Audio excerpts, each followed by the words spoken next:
In this video, I'm going to teach you how to talk with your friends in Discord Mobile in Minecraft. It's a very quick and easy process, so make sure to follow along. First of all, I recommend opening up Discord before Minecraft, and after you open up Discord, join any voice chat that you want in any server where your friends are.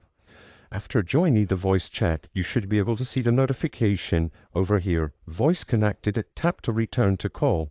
This means that you are now in the Discord call and your friends should be able to hear you and you should be able to hear them.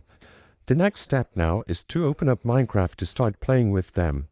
When you open up Minecraft, you should be able to see the notification still here, voice connected, tap to return to call. You have the option to mute and unmute your microphone and deafen or undeafen your sound, and also disconnect from the call if you're done playing. Regardless, as long as you leave it running on the background, you can select play, add your friends and join any servers that you wish, and Discord will still be active on the background as you chat with them while playing Minecraft. I hope I was able to help you on how to talk with friends in Discord Mobile in Minecraft. If this video helped you, please be sure to leave a like and subscribe for more quick and easy tips. Thank you for watching.